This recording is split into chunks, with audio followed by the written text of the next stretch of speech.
Hi, and welcome back to another episode of our Painting Together. Now, last time you guys chose to do a beautiful tropical setting, so we'll go ahead and get started on that.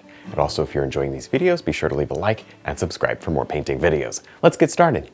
Now, as you can see, I spent just a couple seconds and put a basic sketch on the canvas. I don't even have every rock in the right spot. I just kind of got a basic thought as to where I might want them. And it's simply to make sure that I get it similar to the picture that I showed you last week. That's the only reason why I did that. There, now I'm going to just mix together a beautiful soft orange color and use this to block in a little bit of our little island back here. Maybe this is, I don't know if it's an island, or maybe we're standing on an island and it wraps around, or it's just a part of the coastline. It doesn't make any difference. You guys can sort of make it whatever you want. I'm just here to paint it. There. Okay, here's a little bit of brown into the mix. Let's get just a little darker as we go out. Too much paint? There. Okay, good. And we're going to go ahead and highlight this, but just for now I'm working on these beautiful little, well, the changes in color. I want everything to be pretty subtle in the background. That way it fits with the painting. There we go. See that? Just a little darker, a little more brown as you come forward. And the ones up here will get a lot more highlight than the ones back there. Just spend a couple more minutes here, and we'll move on to something else. Now with my little detail brush, I'm going to drop on some highlight out here. And you can do this as quick or as slow as you feel like doing. It's not going to make a whole lot of difference because this is kind of our little painting together. Well, because it is our painting together, I'm going to sit here and make sure I get these right where I want them. Make sure they're nice and they look good. It's going to take just a little extra time. If you're doing this more as a practice painting, just throw them in quick, who cares? Because you'll get a good result. Either way, I'm using my detail round. You could use the 3/4 brush or a filbert brush, would be just as good. You just get a slightly larger effect as well, which we may even change to it. I may not want to use this thing all day. We'll see. There. Of course, this is dry down here. We haven't put any paint down there yet. So, feel free to stick your hand there. Make life easy on yourself. There. All right. Now you'll notice here, let me show you my paint. So I changed my colors. There's a little brown maybe just for fun. Yellow, white. So you can change your colors as you go and really make it look nice. See that? That's a little more subtle there. You don't want it to be flat though. I don't know if you can even see it, but oh, in person you can see it. And so make sure you got a lot of these beautiful little variations in color in here. Water's a lot of fun to paint, so I can't wait till we get in here and start doing our little seascape. But this is setting us up for that. I want to make sure we get it done really nicely so that our seascape really works and it looks nice. There. I'm just going to continue doing this. I'm going to get a little darker, maybe a little more red as we go away from the background. There. Now on this rock over here on the left, we want to do very little highlight because our light source is somewhere behind this rock, kind of filtering through this way in the painting. This is pretty much backlit, so if you were to just highlight the whole thing, oh, yikes, it would stand out and it would be so weird. So we're going to avoid doing that. But obviously you don't want just a flat rock. So what we're going to do is, maybe there's light bouncing off of the water that we're going to paint, or who knows, doesn't really matter. I just don't want a flat rock. So I'm going to paint in a few brush strokes of very subtle color here, just brown and a little mud that was laying around. It's got a lot of red in it, so it doesn't really matter the color. I just want to make sure that I get some form in this rock. Very subtle. Good. And we can also enhance that just a little more.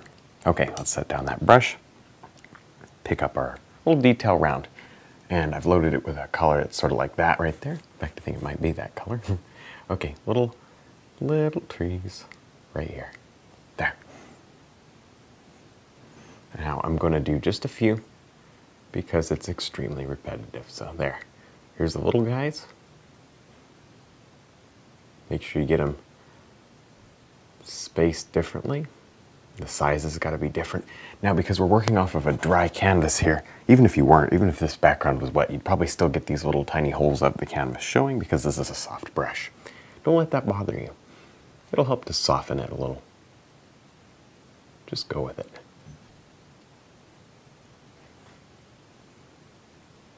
There, nice and impressionistic here. Now we'll get a similar shade to this mountain, and we'll do the same thing. There, see that? Look at how impressionistic it is. That is so important. And also, I found it very useful to, I just took the brush when it was kind of running out of paint here and I feathered that. See that? So it looks like brush and thick areas and all that. So you don't just want a bunch of toothpicks standing out here on the mountain. That's what I had, and something was wrong, so I just softened it and fixed it. So there you go. Kind of helps you in case you get into the toothpick situation too. So don't panic when you get into little problems. The more you practice, well, the easier it is to see the problems and not panic and just, you know, fix them. There.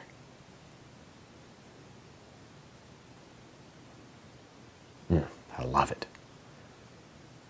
Just spend a few minutes on this group, and we'll move on to the next one. They're going to get just a little bigger.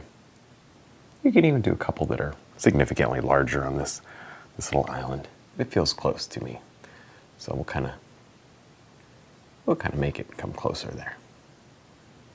Now we're going to go ahead and just work on a couple of larger trees up here. Actually, we're going to go one more larger than this, so they're not even the largest. But anyway, slightly larger trees. Good. I'm not going to do as many because these things will distract, right? Because, you know, these back here, they just sort of melt. These will not melt. So, pick a few. That's a cool one there. Watch how we can do this. Make sure you got a thick enough base here. I'm going to show you something that's kind of cool. Right, so we have this thing shooting out off the painting. Normally not a good idea. Watch this. Take that limb and wrap it right around. Sort of bring yourself back into the painting, you know? You don't see how they can kind of help to bring you back in? There you go. See that? Now it's not so distracting, and it gives some variety, you know? I think that's cool. All right, well, there you go. I'm going to repeat this just a couple times. There. Some are shorter and some are just a bit taller, but keep them all similar in size. You don't want anything that looks too distant. All right, now let's do just one more big one up here. And I'm still using the similar color as the rock. Okay. Gave myself that little line, make it just a hair thicker. You got to be able to support all these branches and palm fronds in the wind, right? There, okay. Look over here, make sure you're visually matching the size and the scale correctly. Good. And you know, you could make this whatever size you wanted, depending on, you know, where this is going to be. We may even shrink the right-hand side, you know, bring it up a little. I don't know. We'll figure all that out later because that's easily adjusted with the water. So I wasn't even worried about the base areas down here. Okay. Now, I am not going to highlight these today. We may need a special episode just for highlighting. We'll see. Depends on how things go. Because there's just too much to do. And I want to brighten up the background. I want to make sure that my wave is lit nicely. So I don't want to, you know, there's just no rush. I don't want to do these palm trees too early. So I'm going to go ahead and just leave them as is. And we'll highlight them and we'll make everything just a little brighter, a little nicer in some future episode. There you go. So make sure you guys are continuing to participate with me. It's a lot of fun. Oh man. It was great. I'm glad you guys chose this scene. I think that's really cool. You know, tropical scenes we don't do them that often, so it's kind of fun to do them together. There. And make it just a hair thicker, because, you know, it's got the little dead limbs and stuff in here.